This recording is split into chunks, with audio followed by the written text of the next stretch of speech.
عليكم ورحمة الله وبركاته. إن الحمد لله نحمده ونستعينه ونستغفره ونؤمن به ونتوكل عليه ونعوذ بالله من شرور أنفسنا ومن سيئات أعمالنا.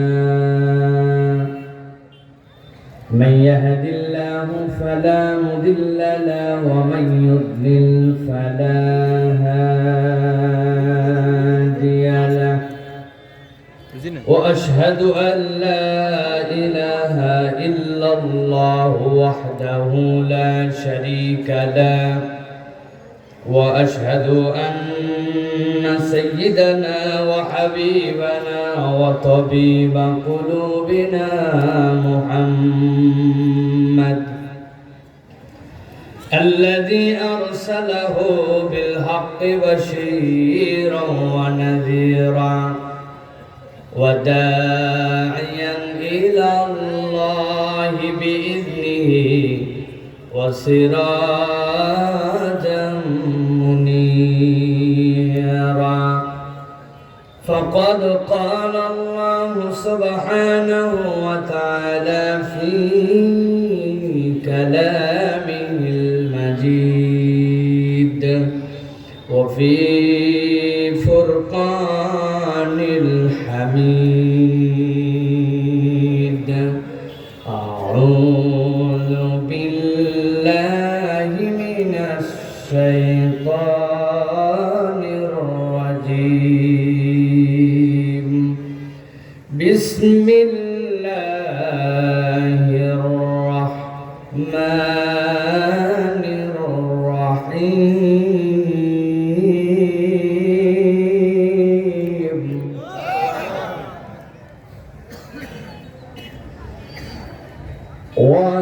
وكذلك أوحينا إليك روحا من أمرنا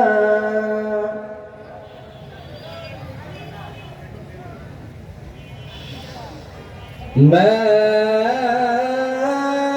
كنت تدري ما الكتاب ولا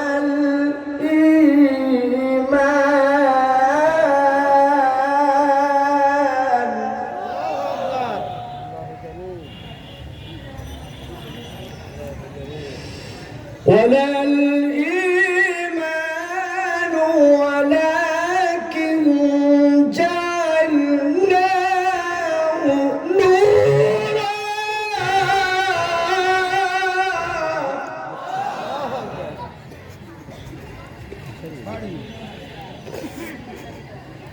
جعلناه نورا نهدي به من نشاء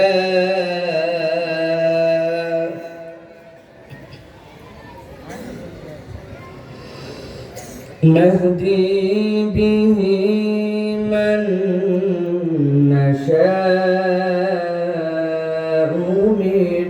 عبادنا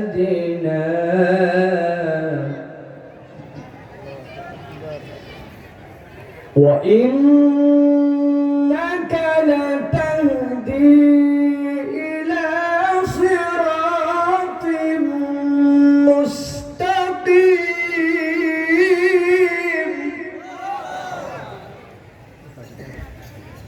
وإنك لتهدي إلى صراط مستقيم.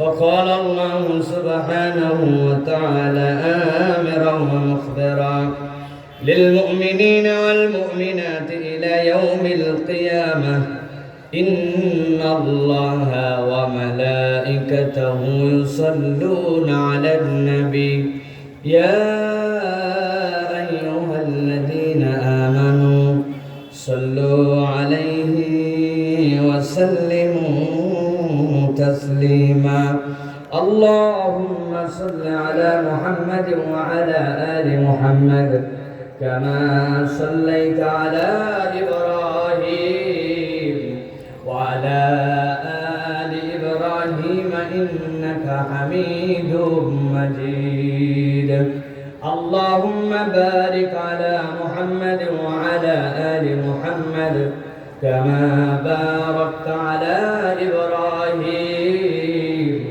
وعلى آل إبراهيم إنك حميد مجيد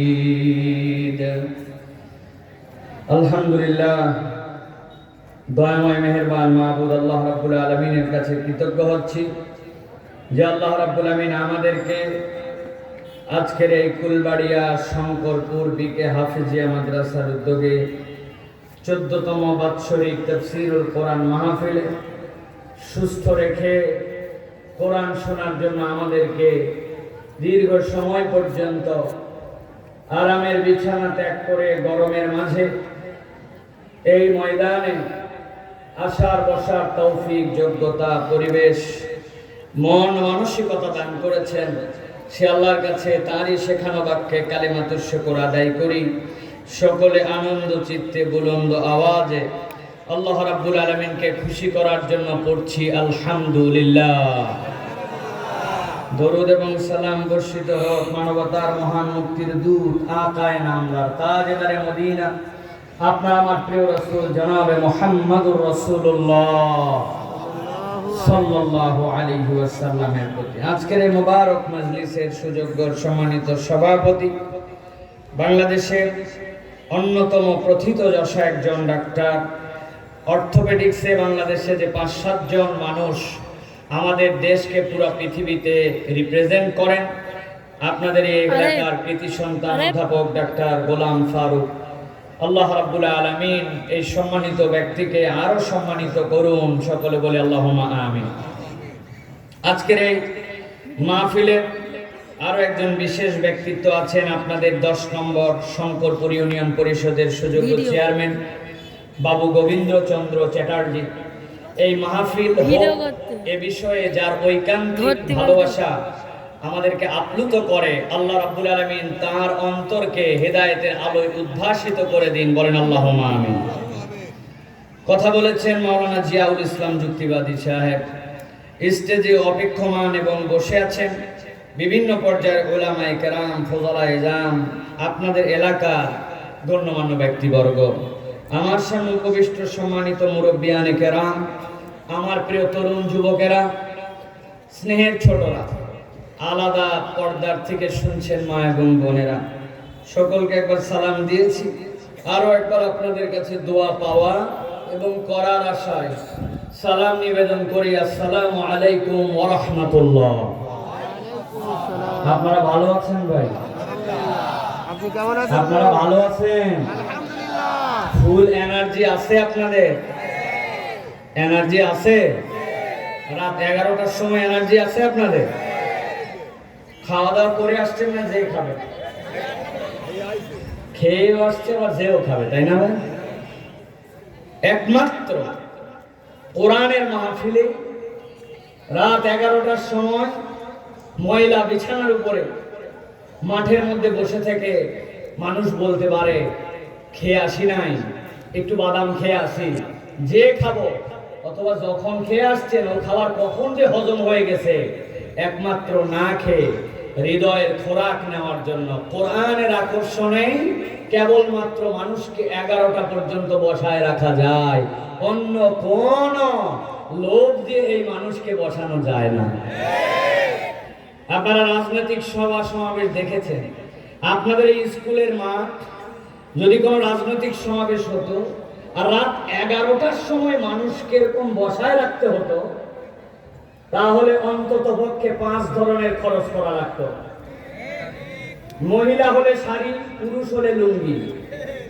সাথে একটা গেঞ্জি, আসার জন্য গাড়ি ভাড়া, বলবে না উপরে উপরে, কিন্তু বুঝে দিবে পকেটে 500, সাথে প্যাকেট একটা খিচুড়ি।